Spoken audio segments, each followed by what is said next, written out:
तो चलिए algebra of events पर बेस्ड एक क्वेश्चन सॉल्व करते हैं। इस क्वेश्चन में हमें दिया गया है कि टू डाइसेज को थ्रो किया जाता है, तब event A, B and C occur होते हैं। अब हमें इन events A, B and C के अलजेब्रा से बनने वाले इवेंट्स ए और B, A and B and A but not C find करना है। तो चलिए अब हम इसका सॉल्यूशन डिस्कस करते हैं। जब हम टू डाइस को थ्रो करेंगे तो इस रैंडम एक्सपेरिमेंट का सैंपल स्पेस कुछ इस प्रकार का होगा, जिसे हम सेट ऑफ ऑर्डर्ड पेयर की फॉर्म में कुछ इस प्रकार लिख सकते हैं। अब हम events A, B and C find करने की कोशिश करते हैं। इवेंट ए इस प्रकार है कि फर्स्ट डाई पर इवन नंबर आए।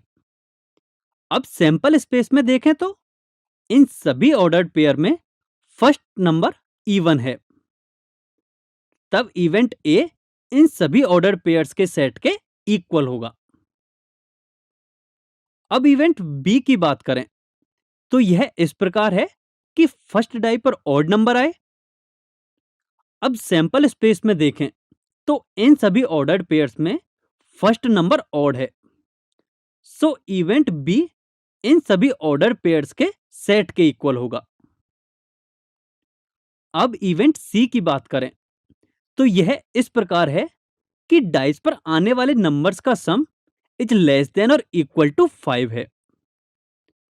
अब सैंपल स्पेस में देखें तो इन सभी ऑर्डर्ड पेयर्स में नंबर्स का सम लेस देन और इक्वल टू 5 है, सो इवेंट सी इन सभी ऑर्डर्ड पेयर्स के सेट के इक्वल होगा।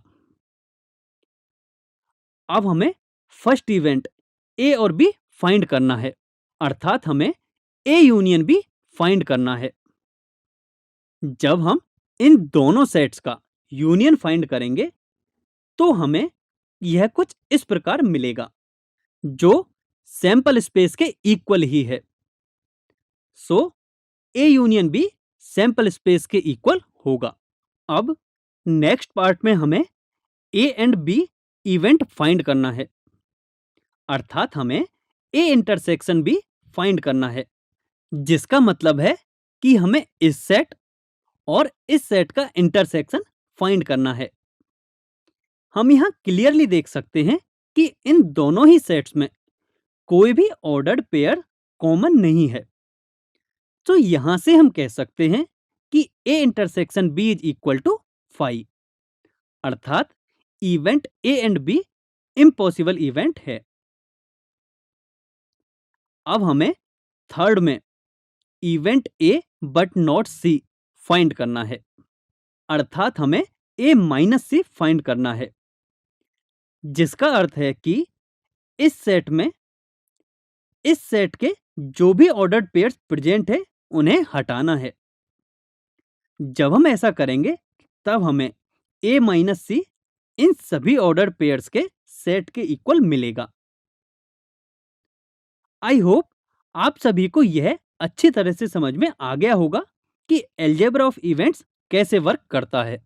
इस टॉपिक की समरी कुछ इस प्रकार है, जहां हमने सीखा कि sample space, sample point and events क्या होते हैं।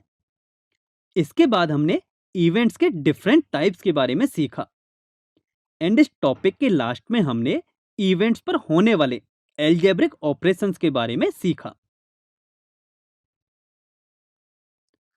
अब आप सभी को अपनी बुक के ये रेफरेंस क्वेश्चंस सॉल्व करने हैं।